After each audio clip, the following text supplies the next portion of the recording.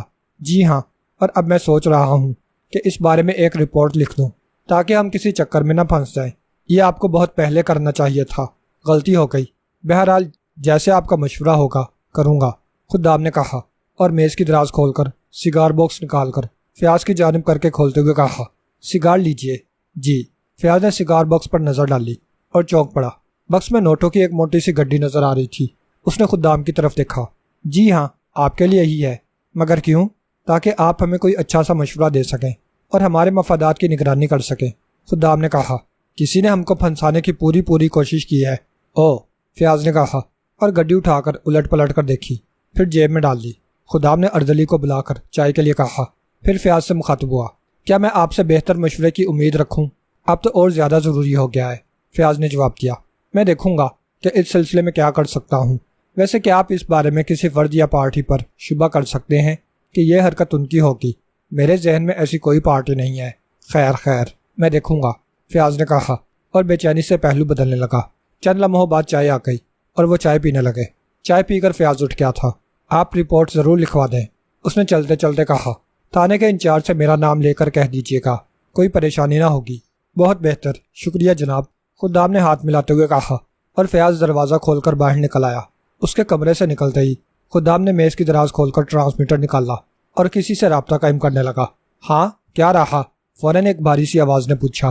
وہ چلا گیا ہے، خدام نے کہا۔ میں نے اس کو چارہ ڈال دیا ہے، امید ہے اب وہ ہمارے خلاف نہیں جائے گا۔ ویری گڈ، دوسری جانب سے کہا گیا۔ ہر قدم سوچ سمجھ کر اٹھانے کی ضرورت ہے۔ جب تک اس احمق کا کانٹا نہیں نکل جاتا خطرہ برقرار رہے گا۔ میں نے کہا تھا باس کہ اس کی بہن کو اغوا کرا لیا جائے، بس پھر سب ٹھیک ہو جائے گا۔ احمق ہو، میں نہیں چاہتا کہ اس کے اغوا کے بعد ساری حکومتی مشینری ہماری راہ پر دوڑ پڑے، جان بچانا مشکل ہو جائے گا۔ پھر کیا کیا جائے باس؟ تمام اسٹیشن بھی بند پڑے ہیں، اب اسٹیشن کھول دو اور اس ہر فرد کو صاف کر ڈالو جو خطرہ بن رہا ہو۔ اس کے علاوہ اور کوئی چارہ نہیں، اور احمق اسے میں دیکھ لوں گا۔ باس، کیوں نہ اس پر کسی کمپیوٹرائز کو قربان کر دیا جائے؟ کوشش کی تھی مگر وہ تینوں ہی حیرت انگیز طور پر غائب ہو گئے اور کسی صورت ان سے رابطہ قائم نہیں ہو سکا۔ کہیں وہ اصل راز تک تو نہیں پہنچ گئے؟ پاگل ہو گئے ہو؟ یہ بے وقوف ایشیائی اتنے ذہین نہیں ہو سکتے۔ اب میرے لیے کیا حکم ہے؟ فی الحال فرہاد اینڈ کو اور یوری انٹرنیشنل سے تمام سرگرمیاں ترک کر دی جائیں اور تمام گاڑیاں صاف کر دی جائیں۔ بہتر باس، مگر اس طرح سپلائی متاثر ہو سکتی ہے۔ اس کے لیے کرائے کی گاڑیاں استعمال کی جا سکتی ہیں۔ طریقہ کمپیوٹرائزڈ ہی رہے گا۔ ہاں، وہی محفوظ ترین طریقہ ہے۔ ٹھیک ہے باس، میں احکامات جاری کر دیتا ہوں، خدام نے کہا، اور اس کے ساتھ ہی دوسری جانب سے رابطہ منقطع ہو گیا۔ عمران نے 2 سیٹر روک دی اور اتر کر لاک کر دیا۔ اس کے جسم پر گہرے رنگ کا چست لباس تھا اور چہرے پر ریڈی میڈ میک اپ۔ وہ 2 سیٹر سے اترنے کے بعد پیدل ہی ایک جانب بڑھنے لگا۔ انداز ایسا ہی تھا جیسے تفریح کے لیے نکلا ہو اور قریب ہی رہائش رکھتا ہو۔ یہ علاقہ شہر کا سب سے زیادہ پرسکون اور صاف ستھرا علاقہ تھا۔ یہاں تو کروڑ پتی افراد کی کوٹھیاں تھیں یا پھر سیاسی لیڈروں اور سفارتکاروں کی۔ عمران آہستہ آہستہ آگے بڑھتا چلا گیا۔ اس وقت رات کے 11 بجے تھے اور اس علاقے میں ٹریفک نہ ہونے کے برابر رہ گیا تھا۔ پیدل چلنے والے بھی ایک آدھی نظر آ رہے تھے۔ الیکٹرک پول کافی دور دور تھے، اس لیے بعض جگہ اندھیرا بھی تھا۔ عمران کوٹھیوں پر نظریں دوڑاتا ہوا چلتا رہا۔ پھر ایک کوٹھی کے نمبروں پر نظر پڑتے ہی اس کے ہونٹ سکڑ گئے۔ یہ ایک 2000 مربع گز پر تعمیر کی ہوئی 2 منزلہ ایئر کنڈیشن کوٹھی تھی۔ عمران اس کے قریب سے گزرتا چلا گیا۔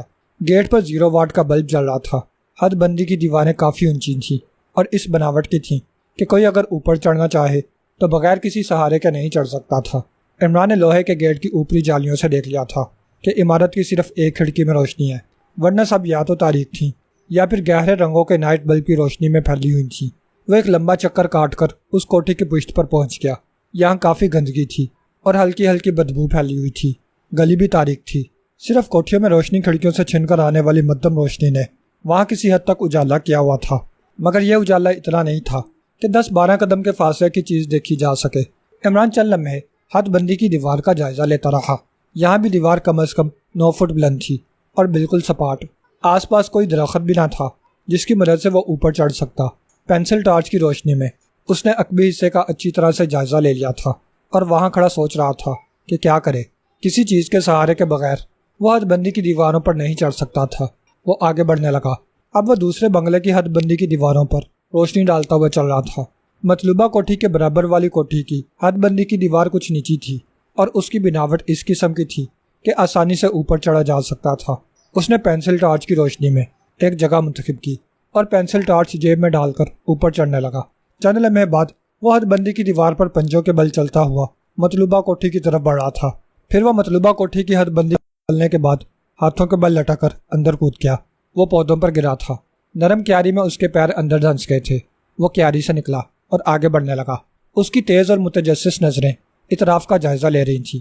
دفتن کسی جانب سے آہٹ ہوئی اور عمران چونک پڑا۔ پھر وہ بڑی تیزی سے عمارت کی طرف دوڑنے لگا۔ اس طرف تاریکی تھی اور اسے امید تھی کہ وہ دیکھا نہ جا سکے گا۔ پھر وہ گندے پانی کے ایک پائپ کے پاس رکا اور تیزی سے اوپر چڑھنے لگا۔ ابھی وہ 6-7 فٹ ہی اوپر چڑھا ہوگا کہ اندھیرے سے 2 سائے نکل کر اس کی طرف جھپٹے۔ یہ 2 گرانڈیال کتے تھے، بے حد خطرناک اور خون خوار۔ انہوں نے عمران پر جس لگائی تھی مگر اسے پکڑنے میں ناکام رہے۔ عمران سے اگر چند منٹ کی دیر ہو جاتی یا آہٹ سن کر وہ دوڑنا پڑتا تو کتے اسے چیڑ پھاڑ چکے ہوتے۔ وہ دونوں پائپ کے نیچے بیٹھے ہانپ رہے تھے۔ ان کے منہ اوپر کی طرف تھے اور ان کی خونخوار نگاہیں اوپر چڑھتے ہوئے عمران پر لگی ہوئی تھیں۔ عمران چھت پر پہنچ چکا تھا۔ تاروں کی چھاؤں میں اس نے چھت کا دروازہ دیکھ لیا تھا۔ دروازہ کھلا ہوا تھا۔ وہ آگے بڑھا اور زینے اترنے لگا۔ اب اس کے ہاتھ میں لمبی نال والا ایک ریوالور تھا اور وہ چوکنے انداز میں ایک ایک کمرے میں جھانکتا ہوا چل رہا تھا۔ اس راہداری میں بنے ہوئے کمرے دیکھ لینے کے بعد وہ برآمدے سے گھوم کر دوسری طرف آ گیا، مگر شاید اسے اس طرف بھی گوہر مقصود نظر نہیں آیا تھا۔ وہ واپس زینوں تک آیا اور نچلی منزل کے لیے زینے طے کرنے لگا۔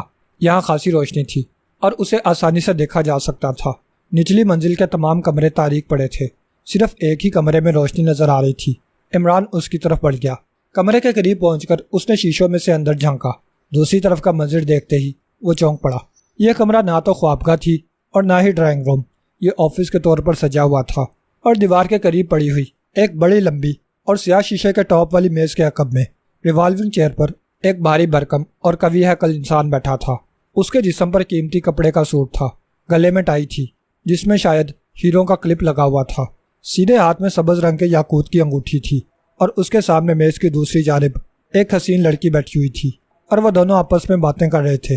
ان کے سامنے ایک فائل کھلی ہوئی رکھی ہوئی تھی اور یاقوت کی انگوٹھی پہننے والا ایک قیمتی قلم سے اس پر کچھ لکھ رہا تھا۔ پھر اس نے وہ فائل لڑکی کی طرف بڑھا دی اور کچھ کہا۔ دروازہ بند تھا، جس کی وجہ سے عمران سن نہ سکا کہ اس نے کیا کہا ہے۔ لڑکی نے اس بات میں سر ہلا دیا اور فائل لے کر اٹھ گئی۔ وہ ریوالونگ چیئر پر بیٹھے ہوئے سبز یاقوت کی انگوٹھی والے کے پشت پر رکھی ہوئی کیبنٹ تک فائل لے گئی اور اسے کھول کر فائل اس میں لگا دی۔ پھر کیبنٹ بند کی اور واپس کرسی پر آ کر بیٹھ گئی۔ یاقوتی انگوٹھی والا اب کسی کو فون کر رہا تھا۔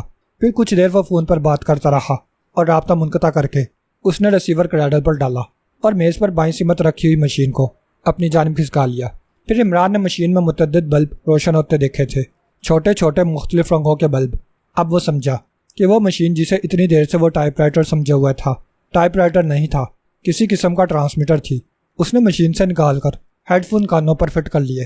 ہیڈ فون کی پتی ہی سے ماؤتھ پیس بھی منسلک تھا، جو کہ ہیڈ فون کانوں پر فٹ کرنے کے بعد خود بخود منہ کے سامنے آ گیا تھا۔ لڑکی نے بھی یہی کیا اور مشین کے دوسرے حصے سے نکال کر ہیڈ فون سر پر چڑھا لیے۔ اب وہ کسی جگہ یا تو کال کر رہے تھے یا پھر کسی کی کال وصول کر رہے تھے، جو بھی تھا بہرحال وہ ان کی گفتگو کا ایک لفظ بھی نہیں سن سکتا تھا۔ کچھ سوچ کر اس نے دروازے کا ہینڈل پکڑ کر اسے اندر کی طرف دھکیلنا چاہا، مگر دروازہ اندر سے مقفل تھا۔ عمران کی ہول پر جھک گیا اور کی ہول سے کان لگا دیے۔ اندر سے مدم مدم سی آواز سنائی دے رہی تھی، ہاں ٹھیک ہے، کرا دو، اسٹیشن پر مال پہنچ صاف کرا دو، کوئی گاڑی استعمال ہوگی، اوور سٹاپ۔ چند لمحے خاموشی رہی، پھر آواز سنائی دینے لگی۔ اس مرتبہ لڑکی بول رہی تھی، اس کا لہجہ بے حد شیریں اور مترنم تھا۔ باس آپ کی کال ہے، اس نے ماؤتھ پیس ہٹا کر کہا۔ کون ہے؟ نمبر؟ یاقوت کی انگوٹھی والے نے ماؤتھ پیس ہٹا کر پوچھا۔ 610، وہ بات کرنا چاہتا ہے۔ ٹھیک ہے، لائن دو، بات کیجیے، لڑکی نے کہا، اور اس کے ساتھ ہی عمران کو خفیف سی آہٹ سنائی دی، ایسی ہی جیسے کوئی کھٹکا گرنے کی ہوتی ہے۔ اس نے چونک کر سیدھے ہو کر اپنے آس پاس کا جائزہ لیا۔ دور و نزدیک کوئی نہیں تھا، نہ ہی کوئی دروازہ کھلا ہوا تھا۔ وہ مطمئن ہو کر دوبارہ کی ہول پر جھک گیا۔ اندر یاقوت کی انگوٹھی والا کسی سے بڑے غصیلے لہجے میں بات کرتے ہوئے کہہ رہا تھا، تو وہ بھی تمہارے پنجے سے نکل گیا؟ اس کا لہجہ خونخوار تھا۔ یس باس، ہم باوجود کافی کوشش کے اسے نہیں پکڑ سکے۔ ٹرانسمیٹر پر کسی کی آواز سنائی دی، شاید یاقوت کی انگوٹھی والے نے اسپیکر آن کر دیا تھا، جانے کیوں۔ جب اسے ٹریس کر لیا گیا تھا تو وہ پکڑا کیوں نہیں گیا؟ وہ ہمارے ایک آدمی کو نکارہ بنا کر نکل گیا تھا جناب، اور چونکہ وہ میک اپ میں تھا اس لیے ہاتھ نہیں آ سکا۔ اس کا لباس اور میک اپ باتھ روم سے ملا ہے۔ آپ خود سوچ سکتے ہیں کہ میک اپ اتارنے کے بعد اگر وہ ہماری آنکھوں کے سامنے بھی رہا ہوگا تو ہم نہیں پہچان سکے ہوں گے۔ تو تم لوگ بالکل ہی احمق ہو۔ وہ گھبرایا۔ اسے دیکھتے ہی گولی کیوں نہ مار دی، زندہ کیوں رہنے دیا تھا؟ آپ ہی نے چلتے وقت حکم دیا تھا کہ اسے بند کر دیا جائے۔ او گدھے، یہ تو نہیں کہا تھا کہ اسے فرار ہونے دیا جائے۔ وہ سرد اور خونخوار لہجے میں بولا، تمہارا علاقہ پبلک پلیس بن گیا ہے اور تم سبھی ایک سرے سے ناکارہ ہوتے جا رہے ہو۔ ہمیں اپنی کوتاہی کا احساس ہے باس، دوسری جانب سے کہا گیا۔ اس کے علاوہ بھی ایک اور بری خبر ہے، کہو۔ شاید آج کا دن بری خبروں ہی کا دن ہے۔ آپ جس وقت روانہ ہوئے تھے اس کے فوری بعد کوئی اس حال میں گھسا تھا۔ تمہارا مطلب بلیک ہال سے ہے؟ یس باس، آپ کی روانگی کے 20 منٹ بعد جب میں ہال کے عقبی حصے میں گیا تو گلی والا دروازہ کھلا ہوا تھا۔ اس کا مطلب یہ ہوا کہ تمہارے آدمی غداری کر رہے ہیں۔ نو باس، میرا کوئی آدمی غدار نہیں ہے۔ پھر یہ سب کیا ہے؟ یاقوت کی انگوٹھی والا گھبرایا۔ تم لوگوں سے ایک کام بھی صحیح طور پر نہیں ہو رہا اور نہ ہی تم اپنے اڈے کی حفاظت کر پا رہے ہو۔ آخر تم لوگ ہو کس مرض کی دوا؟ میں کہہ چکا ہوں باس کہ ہمیں اپنی کوتاہیوں پر افسوس ہے۔ ٹھہرو، اب مجھے سوچنے دو کہ کیا کرنا ہے۔ وہ گھبرا کر بولا۔ چند لمحے خاموشی چھائی رہی، گہری اور اعصاب شکن خاموشی۔ پھر یاقوت کی انگوٹھی والا بولنے لگا، ہر اسٹیشن پر کام شروع کرا دو۔ گاہکوں سے کہہ دو کہ 2 ماہ کا کوٹا یکمشت دیا جائے گا، اس کے بعد 2 ماہ تک کوئی کوٹا نہیں ملے گا۔ ہر ایک سے فی کوٹا دگنے دام وصول کرو اور اس کے ساتھ ہی آئیڈینٹی واپس لے لو۔ آئیڈینٹی کی واپسی کے لیے کیا جواز رہے گا باس؟ یہی کہ اب تقسیم کا دوسرا طریقہ کار اختیار کیا جائے گا، اس لیے ہر ایک سے آئیڈینٹی لی جا رہی ہے۔ سمجھ گیا باس؟ یہ کام 4 دن کے اندر اندر ہو جانا چاہیے۔ ہو جائے گا باس، میں ہنگامی پیمانے پر کام شروع کرا دوں گا۔ ہر ایک کو اطلاع کر دو کہ وہ کوٹا حاصل کر لے۔ یس باس، مگر ہم اب کس جگہ سے کوٹا لیں گے؟ دوسری جانب سے آواز آئی۔ وہ دونوں سٹور تو بند کر دیے گئے ہیں۔ ہاں، وہ مخدوش ہو گئے تھے، اس لیے کچھ دنوں کے لیے بند کر دیے گئے ہیں۔ اب سارا مال تمہیں سابقہ طریقے سے ملے گا۔ یہ بہت مناسب طریقہ کار رہے گا جناب۔ اس کے ساتھ ہی اس احمق کا لائٹ آف کرنے والے کا اور بلیک ہال میں گھسنے والے کا پتہ چلانا بے حد ضروری ہے۔ میں پوری کوشش کر رہا ہوں باس، یاد رکھو اسی پر تم لوگوں کی زندگیوں کا دار و مدار ہے۔ کیوں نہ احمق کو گولی مار دی جائے باس، جو چاہے کرو، مگر ہر قدم نپا تلا اور ٹھوس ہونا چاہیے۔ میں آئندہ کسی بھی قسم کی ناکامی برداشت نہیں کروں گا۔ اب آپ کو شکایت کا موقع نہیں ملے گا باس۔ اوکے، یاقوت کی انگوٹھی والے نے کہا اور سلسلہ منقطع کر دیا۔ پھر دوبارہ وہ کسی سے رابطہ قائم کرنے لگا۔ 2 ہی منٹ بعد وہ مطلوبہ فرد سے گفتگو کر رہا تھا۔ ہاں دیکھو، 5ویں دن سے ایک کے بعد ایک غیر کمپیوٹرائزڈ ختم ہو جانے چاہیے۔ کیا تم یہ کام کر لو گے؟ جی ہاں جناب، ہمارے پاس 6 بہترین نشانے باز ہیں۔ گڈ، بہت ہوشیاری کی ضرورت ہوگی۔ آپ بے فکر رہیں باس، البتہ مجھے ان کے نام و پتے آج ہی درکار ہوں گے۔ 2 گھنٹے بعد مہیا کر دیے جائیں گے۔ بس تو پھر کام ہوا سمجھیے۔ 4 دن میں سچویشن کا جائزہ لے کر کام کے لیے لائحہ عمل بنا لوں گا اور 5ویں دن شام کو آپ کو خوشخبری سناؤں گا۔ اگر ایسا ہوا تو 2 لاکھ روپے تمہارا انعام ہوں گے۔ آپ کا خادم ہوں باس، اور آپ ہی کا نمک کھاتا ہوں۔ دوسری طرف سے آواز آئی اور اس نے اوکے کہہ کر رابطہ منقطع کر دیا۔ عمران اپنے آس پاس سے چوکنا رہ کر اندر کی گفتگو سننے اور سمجھنے کی کوشش کر رہا تھا۔ کچھ دیر بعد وہ دونوں ٹرانسمیٹر والی مشین کو الماری میں بند کر کے اٹھ گئے۔ رخ دروازے کی طرف ہی تھا۔ عمران نے کی ہول سے نظریں ہٹائیں اور دوسرے کمروں کی طرف دیکھا۔ پھر بڑی تیزی سے ایک کمرے کا دروازہ بے آواز کھول کر اندر داخل ہو گیا۔ چند لمحے بعد یاقوتی انگوٹھی والا اور لڑکی باہر نکلے اور اوپری منزل کے زینوں کی طرف بڑھتے چلے گئے۔ دروازہ لڑکی نے ہی لاک کیا تھا اور چابیاں یاقوتی انگوٹھی والے کو دے دی تھیں۔ عمران 10 منٹ تک انتظار کرتا رہا، پھر اپنی جگہ سے نکلا۔ چند لمحے وہ آس پاس کا جائزہ لے کر آہٹیں سننے کی کوشش کرتا رہا، پھر جیب سے ایک تار نکال کر وہ کی ہول پر جھک گیا۔ چند لمحے اس کے ساتھ مصروف رہا، پھر کھڑا ہوا اور آہستگی سے دروازہ کھول کر اندر داخل ہو گیا۔ دروازہ بند کرنے سے پہلے اس نے قفل پر نظر ڈال لی تھی۔ وہ ان قفلوں میں سے ایک تھا جو دروازہ بند کرنے سے بند ہو جاتے ہیں، مگر جب اندر سے دروازہ کھولنے کے لیے لٹو گھماتے ہیں تو قفل کھل جاتا ہے۔ اس نے مطمئن انداز میں سر ہلا دیا اور فائل کیبنٹ کی طرف بڑھ گیا۔ اب وہ اس دراز کی تلاشی لے رہا تھا جس میں اس نے لڑکی کو فائل رکھتے دیکھا تھا۔ چند لمحے بعد میز پر کئی فائلیں رکھی ہوئی تھیں اور عمران ایک سپائی کیمرے سے فائل میں لگے ہوئے کاغذات کے فوٹو لے رہا تھا۔ آدھے گھنٹے میں اس نے مطلوبہ فائلوں میں لگے ہوئے کاغذات کے فوٹو کھینچ دیے۔ پھر اس نے فائلیں اسی ترتیب سے لگا دیں جیسے پہلی لگی ہوئی تھیں۔ پھر وہ اس الماری کی طرف متوجہ ہوا جس میں ٹرانسمیٹر رکھا گیا تھا۔ یہ قفل بھی چند لمحوں میں کھل گیا۔ عمران نے مشین کا جائزہ لینا شروع کر دیا۔ یہ نئے طرز کا ایک عجیب و غریب ٹرانسمیٹر تھا۔ عمران کی نظروں سے اس سے قبل اس قسم کا ٹرانسمیٹر نہیں گزرا تھا۔ وہ چند لمحے اس کا جائزہ لیتا رہا، پھر شاید کچھ کرنے کا ارادہ رکھتا تھا کہ کسی قسم کی آہٹ سنائی دی اور وہ چونک پڑا۔ آہٹ راہداری سے ابھری تھی۔ اس نے بجلی کسی تیزی سے الماری بند کی، تار ہی سے قفل لگا دیا اور تار جیب میں ڈال کر ریوالور نکالتا ہوا دروازے کی طرف بڑھا۔ آہٹیں اب زیادہ واضح ہو گئی تھیں۔ راہداری میں ایک سے زیادہ فرد تھے۔ عمران دروازے سے چپک گیا۔ باہر کوئی کہہ رہا تھا، تم کو غلط فہمی تو نہیں ہوئی؟ جی نہیں جناب، کتے غلط رہنمائی نہیں کر سکتے۔ وہ کہاں تک لے گئے تھے؟ پچھلے حصے میں پائپ کے پاس۔ تو آؤ اس کمرے کو بھی دیکھ لیتے ہیں۔ عمران کو یاقوتی انگوٹھی والے کی آواز سنائی دی اور پھر ایسا لگا جیسے کی ہول میں چابی گھمائی گئی ہو۔ عمران نے تیزی سے کمرے کا جائزہ لیا، پھر بجلی کسی تیزی سے فائل کیبنٹ کی آڑ میں چھپ گیا۔ اس کے ساتھ ہی ریوالور نکل کر اس کے ہاتھ میں پہنچ گیا تھا۔ ایک لمحے بعد ہی دروازہ کھلا اور یاقوتی انگوٹھی والا 2 مسلح افراد کے ساتھ اندر داخل ہوا۔ وہ لوگ چند لمحے تک کمرے پر سرسری نظریں ڈالتے رہے۔ پھر عمران کو ایک آواز سنائی دی، یہاں تو کوئی بھی نہیں ہے جناب، میں نے تم سے پہلے ہی کہا تھا۔ یاقوتی انگوٹھی والے کی آواز آئی، آؤ چلیں۔ پھر واپس جاتے قدموں کی آہٹ ہوئی اور چند لمحے بعد قفل میں چابی گھومنے کی آواز سنائی دی۔ عمران نے اطمینان کا سانس لیا اور ریوالور جیب میں ڈال کر اٹھ کھڑا ہوا۔ پھر وہ دروازے کے پاس پہنچ کر راہداری کے اندر کسی کے موجود ہونے یا نہ ہونے کا اندازہ کرتا رہا۔ پھر واپس میز کی طرف آیا، جیب سے 2 چھوٹے سے مائکرو ڈکٹا فون نکال لے۔ ایک یاقوتی انگوٹھی والے کی میز کے نیچے اس نے لگا دیا اور دوسرا کچھ آگے ایک دوسری میز کے نیچے۔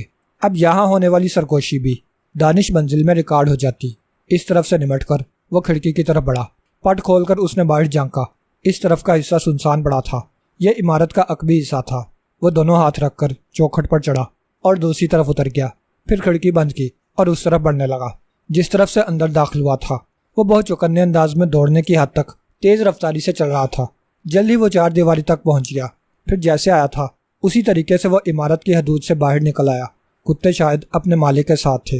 اس لیے اسے آسانی سے نکل آنے کا موقع مل گیا تھا۔ کچھ دیر بعد وہ 2 سیٹر میں بیٹھا ہوا تھا اور 2 سیٹر تیزی سے فاصلہ نکل رہی تھی۔ کافی دور نکل آنے کے بعد اس نے ٹرانسمیٹر نکال کر آن کیا اور جولیا سے رابطہ قائم کرنے کی کوشش کرنے لگا۔ It is Julia. دوسری طرف سے رابطہ جلدی ہی قائم ہو گیا تھا۔ X2 کیا رپورٹ ہے؟ عمران X2 کے مخصوص لہجے میں بولا۔ کوئی خاص نہیں جناب، مطلوبہ افراد کی نگرانی بدستور ہو رہی ہے۔ فرحاد اینڈ کو اور یونی انٹرنیشنل کی کیا رپورٹ ہے؟ فی الحال وہاں بھی خاموشی ہے جناب۔ روزانہ رات گئے تک یہ فرمیں کھلی رہتی تھیں، لیکن آج 8 بجے ہی بند کر دی گئی اور اب وہاں اندھیرا اور سناٹا ہے۔ اپنے تمام ساتھیوں کو مطلع کر دو کہ پولیس ریڈ ہونے والا ہے۔ پولیس کے پہنچتے ہی وہ لوگ وہاں سے کھسک جائیں۔ پولیس اندازاً کتنی دیر میں پہنچے گی؟ 3 گھنٹے کے اندر اندر۔ کوئی خاص ہدایت؟ صرف اتنی کہ دور سے تماشا دیکھیں، البتہ اگر کوئی فرار ہونے کی کوشش کرے تو اس کو نظروں سے اوجھل نہ ہونے دیا جائے۔ میں فوری طور پر اطلاع پہنچا دیتی ہوں جناب۔ اوکے، عمران نے کہا اور رابطہ منقطع کر دیا۔ ٹرانسمیٹر واپس رکھنے کے بعد اس نے 2 سیٹر کی سپیڈ بڑھا دی۔ یاقوتی انگوٹھی والے کے کمرے سے جن فائلوں میں لگے ہوئے کاغذات کی اس نے تصویریں لی تھیں، انہوں نے سارے کیس کو آئینے کی طرح اس کے سامنے صاف کر کے رکھ دیا تھا۔ اب وہ اس منشیات فروش گروہ کے باس کی شخصیت سے بھی آگاہ ہو چکا تھا اور تمام ٹھکانوں سے بھی۔ وہ لوگ بھی اب نظروں میں آ چکے تھے جو اس کی تقسیم کے ذمہ دار تھے، یا جہاں جہاں سے ہیروین تقسیم کی جاتی تھی۔ گاہکوں کی لسٹیں بھی اب اس کے کیمرے میں محفوظ تھیں۔ اب وہ سوچ رہا تھا کہ حسب وعدہ آج وہ مجرموں کو فیاض کے حوالے کر سکتا ہے، مگر اس سے قبل اسے کیمرے میں موجود فلموں کے پرنٹ نکالنے تھے تاکہ فیاض کسی مضبوط بنیاد پر کارروائی کر سکے، کیونکہ یاقوتی انگوٹھی والا بہت بڑا سرمایہ دار تھا اور اس کی پہنچ صدر مملکت تک تھی۔ اس پر ہاتھ ڈالنا اتنا آسان نہ ہوتا اگر وہ اس کے کمرے سے کاغذات کی فلمیں نہ بنا لاتا۔ یہ ثبوت ٹھوس تھے اور ان کی بنیاد پر وہ عمر بھر کے لیے جیل جا سکتا تھا۔ اس نے چوراہے سے گاڑی کا رخ دانش منزل کی طرف موڑ دیا۔ کیپٹن فیاض نے جھلا کر چادر پھینک دی اور اٹھ کھڑا ہوا۔ اس کے خونخوار انداز میں گھورتی ہوئی نظریں بیوی پر جمی ہوئی تھیں۔ پھر وہ پھاڑ کھانے والے لہجے میں بولا، کیا بات ہے؟ عمران آیا ہے؟ بیوی نے جلے بھنے لہجے میں کہا۔ پھر کیا کروں؟ فیاض گھبرایا۔ اسے بھگا کیوں نہیں دیا؟ جانتی ہو کتنے دن بعد آج آرام سے سونے کا موقع ملا تھا۔ میں کیا کروں پھر؟ بیوی کا لہجہ بدستور تھا۔ جاؤ پھر، دماغ مت کھاؤ۔ فیاض دوبارہ لیٹتا ہوا بولا۔ عمران سے کیا کہوں؟ کہہ دو کہ دفان ہو جائے۔ یہی کہہ دوں گی، بیوی نے دھمکی آمیز لہجے میں کہا۔ ہاں جاؤ، دماغ نہ کھاؤ، فیاض گھبرا کر بولا اور کروٹ بدل کر لیٹ گیا۔ بیوی کمرے سے چلی گئی تھی۔ فیاض نے آنکھیں بند کر کے سونے کی کوشش کی، مگر پھر چونک پڑا۔ عمران کی اس وقت آمد کسی خاص مقصد ہی کے تحت ہو سکتی تھی۔ اس نے پہلے کبھی آدھی رات کے بعد اسے جگانے کی کوشش نہیں کی تھی، تو پھر اس نے سوچا عمران سے نہ مل کر اس نے غلطی کی ہے۔ اسے چاہیے تھا کہ عمران سے وہ مل لیتا، شاید موجود ہو۔ یہی سوچتے ہوئے وہ اٹھنا ہی چاہتا تھا کہ خوابگاہ کا دروازہ بڑام سے کھلا اور عمران کی آواز سنائی دی، اے معشوقہ شب تاب، اب اٹھ کھڑی ہو کہ حاتم کی ماں کے 7ویں سوال کے حل ہونے کا وقت آ پہنچا ہے۔ کیا بکواس ہے؟ فیاض بظاہر جلا کر کھڑے ہوتے ہوئے بولا۔ چلو اچھے بچوں کی طرح اب کھڑے ہو جاؤ، عمران نے چمکارا۔ کیا بات ہے؟ فیاض نے سنجیدگی سے پوچھا۔ جانتے ہو آج 3-4 دن بعد آرام کا موقع ملا تھا اور تم اس میں بھی رخنہ انداز ہو گئے۔ نہ چلنا چاہو تو کوئی بات نہیں، عمران نے کہا۔ سیکرٹ سروس والے منشیات فروشوں کو پکڑ کر تم سے زیادہ خوش ہوں گے۔ کیا؟ فیاض اچھل پڑا، پھر بستر سے اترتے ہوئے بولا۔ گولی تو نہیں دے رہے؟ گولی دینے والے کا منہ کالا، عمران نے کہا اور جیب سے کاغذات کا پلندہ نکالتا ہوا بولا۔ اسے پڑھ ڈالو ذرا جلدی۔ کیا ہے یہ؟ فیاض نے پوچھا اور کاغذات لے کر بستر پر بیٹھ کر پڑھنے لگا۔ جوں وہ کاغذات پڑھ رہا تھا اس کا چہرہ سرخ ہوتا جا رہا تھا۔ 20 منٹ بعد وہ عمران کا ہاتھ پکڑ کر بھینجتے ہوئے کہہ رہا تھا، عمران یہ کہاں سے حاصل کیے تھے؟ اسی بڑے آدمی کے کمرہ خاص سے۔ اصل کاغذات ابھی وہاں موجود ہیں، مگر اس کا وارنٹ حاصل کرنے میں دشواری ہوگی۔ وارنٹ نام سے حاصل نہیں کیا جائے گا، ورنہ اس کے حالی موالیوں میں سے کوئی نہ کوئی اسے باخبر کر دے گا۔ تم بلینک وارنٹ حاصل کر سکتے ہو؟ کیوں نہیں؟ فیاض نے کہا، اور یہ ٹھیک بھی رہے گا۔ چھاپہ مار پارٹیاں کتنی دیر میں تیار ہو سکتی ہیں؟ 1 گھنٹہ لگ جائے گا۔ تو پھر جلدی کرو، ہر جگہ ایک ہی وقت میں چھاپہ مارنا ہے۔ جو تقسیم کے اڈے ہیں ان بند دکانوں یا سٹوروں کا کیا رہے گا؟ ان کو تم سیل کروا دو اور صبح مجسٹریٹ کی موجودگی میں کھلوا کر مطلوبہ اشیاء وہاں سے برآمد کر لو۔ اس طرح کام ہلکا بھی ہو جائے گا اور مکمل بھی۔ جیو پیارے، فیاض نے چہک کر کہا، پھر فون اپنی جانب کھسکایا اور ہیڈ کوارٹر کے نمبر ڈائل کرنے لگا۔ سلسلہ ملنے میں دیر نہیں لگی تھی۔ وہ متعلقہ افراد کو ہدایت دینے لگا۔ اسے انتظامات کرنے میں 10 منٹ لگے تھے۔ پھر ریسیور رکھتے ہوئے وہ عمران سے بولا، 10 منٹ بعد ہم یہاں سے چل دیں گے۔ ہم نہیں، صرف تم ہیڈ کوارٹر جاؤ گے۔ نہیں، تم بھی ساتھ چلو گے۔ فیاض نے کہا، میں چاہتا ہوں کہ کوئی غلطی ہو تو تم اسے سنبھال سکو، معاملہ ایک بڑے آدمی کا ہے۔ چلو ٹھیک ہے، عمران نے کچھ سوچتے ہوئے کہا، پھر فون اٹھا کر کہیں کا نمبر ڈائل کیے اور انتظار کرنے لگا۔ پھر رابطہ قائم ہونے پر وہ کوڈ ورڈز میں گفتگو کرنے لگا۔ 5 منٹ بعد جیسے ہی اس نے ریسیور رکھا، فیاض کی بیوی ایک ٹرے لیے اندر داخل ہوئی تھی۔ عمران نے ٹرے دیکھتے ہی نعرہ لگایا تھا، جیو بابی، 1000 برس جیو۔ یہ اچھا کیا، فیاض نے کپڑے پہنتے ہوئے کہا۔ اس وقت کافی کی ضرورت بھی تھی۔ عمران بھائی، آپ کو تو یہ بھگانے کے لیے کہہ رہے تھے۔ ارے وہ، فیاض جلدی سے ہنس کر بولا، میں مذاق کر رہا تھا۔ ہاں اور کیا، عمران نے بھی ہاں میں ہاں ملائی۔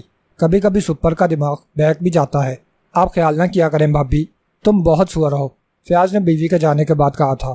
پھر وہ لوگ کافی پیتے ہی روانہ ہو گئے تھے۔ ہیڈ کوارٹر پہنچ کر فیاض نے رحمان صاحب کو فون کیا تھا اور تمام تفصیلات بتلانے کے بعد مقامی مجسٹریٹ سے وارنٹ جاری کرانے کے لیے کہا تھا۔ یاقوتی انگوٹھی والے کا نام اس نے بھی نہیں بتایا تھا۔ رحمان صاحب نے اسے انتظار کرنے کے لیے کہا تھا۔ پھر 20 منٹ بعد انہوں نے فون پر اسے بتایا کہ وارنٹ وہ مجسٹریٹ کے گھر جا کر حاصل کر سکتا ہے، اور یہ کہ وہ خود ہیڈ کوارٹر آ رہے ہیں، رحمان صاحب خود آ رہے ہیں۔ فیاض نے ریسیور رکھنے کے بعد بتایا، انہوں نے تم کو رکنے کے لیے کہا ہے؟ نہیں، تو پھر چل دو۔ عمران نے اٹھتے ہوئے کہا، وارنٹ راستے میں حاصل کر لینا، ورنہ اگر ڈیڈی نے یہاں پہنچ کر مجھے تمہارے ساتھ دیکھ لیا تو شامت آ جائے گی۔ ٹھیک ہے، فیاض نے کہا۔ پھر اس نے چھاپہ مار دستوں کے انچارج آفیسران کو بلا کر ہر ایک کو تفصیلات سے آگاہ کیا۔ پھر انہیں روانہ کر کے وہ خود بھی کمرے سے نکل آیا۔ یہاں ایک ٹرک میں 25 کے قریب کانسٹیبل اور انسپیکٹر موجود تھے۔ انہیں پیچھے آنے کا اشارہ کر کے وہ خود اپنی جیپ میں جا بیٹھا۔ جس وقت وہ یاقوتی انگوٹھی والے کی عظیم الشان کوٹھی پر پہنچے، پو پھٹنے لگی تھی۔ فیاض کے اشارے پر خاموشی سے کانسٹیبلوں نے اتر کر کوٹھی کو گھیرے میں لے لیا۔ وہ سب مسلح تھے اور فیاض نے حکم دیا تھا کہ کسی کو بھی کوٹھی سے باہر نکلنے نہ دیا جائے اور ایسی کوشش کرنے والے کو گرفتار کر لیا جائے۔ اس کے بعد اس نے کوٹھی کے گیٹ پر لگی ہوئی کال بیل کو دبا دیا اور اس وقت تک دبائے رہا جب تک اندر سے چوکیدار کی دھاڑتی ہوئی آواز نہ سنائی دے گئی۔ کون ہے؟ پولیس، گیٹ کھولو۔ پولیس؟ اندر سے حیرت زدہ آواز سنائی دی، مگر یہاں تو کسی نے پولیس کو نہیں بلایا۔ تم گیٹ کھول رہے ہو یا اسے توڑ دیا جائے؟ فیاض گھبرایا۔ اچھا، اندر سے کسی نے کہا۔ پھر 2 منٹ بعد گیٹ کھل گیا۔ وہ اندر داخل ہوئے۔ گیٹ پر چوکیدار کے علاوہ ایک مسلح آدمی اور تھا۔ عمران کی نگاہ چوکیدار کے کیبن پر پڑی۔ اس نے ایک اور آدمی کو ریسیور گرائڈر پر رکھتے دیکھا تھا۔ شاید اس نے اندر فون کیا تھا، کیونکہ فوراً ہی کوٹھی کی ساری بتیاں جل اٹھی تھیں۔ ان تینوں کو حراست میں لے لو، فیاض نے کہا، اور کانسٹیبلوں نے ان تینوں کو حرکت میں آنے سے پہلے ہی بے بس کر دیا۔ اب وہ اندر کی طرف بڑھ رہے تھے۔ فرمائیے۔ برآمدے میں ایک آدمی نے ان کا راستہ روک لیا۔ اور یہ آپ نے محافظوں کو کیوں پکڑ رکھا ہے؟ کیا بات ہے؟ وہ پے در پہ سوالات کرتا چلا گیا۔ تم کون ہو؟ فیاض نے خشک لہجے میں پوچھا۔ میں سیٹھ صاحب کا سیکرٹری ہوں، ہمیں سیٹھ صاحب کے پاس لے چلو، وہ آرام کر رہے ہیں، آپ صبح تشریف لائیں۔ بکو مت، فیاض گھبرایا۔ آپ جانتے ہیں کس سے بات کر رہے ہیں؟ وہ شخص گھبرا کر بولا، آپ کی یہ وردی 1 منٹ میں اتر جائے گی۔ دوسرے ہی لمحے فیاض کا تھپڑ اس کے گال پر پڑا تھا اور ایک کانسٹیبل نے بڑھ کر اسے ہتھکڑی لگا دی تھی۔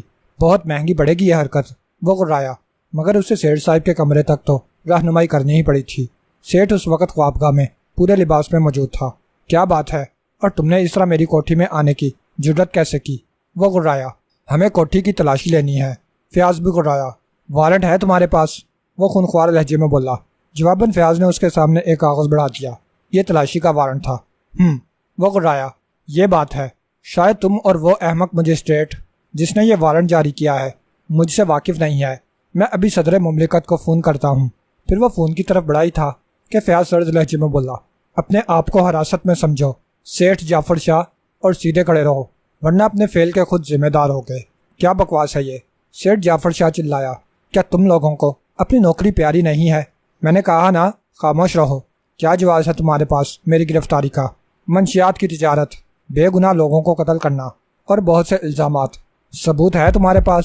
وہ خونخوار لہجے میں بولا۔ اس کی آنکھیں گویا آگ برسا رہی تھیں۔ فیاض مسکرا دیا، ہاں مکمل ثبوت موجود ہیں۔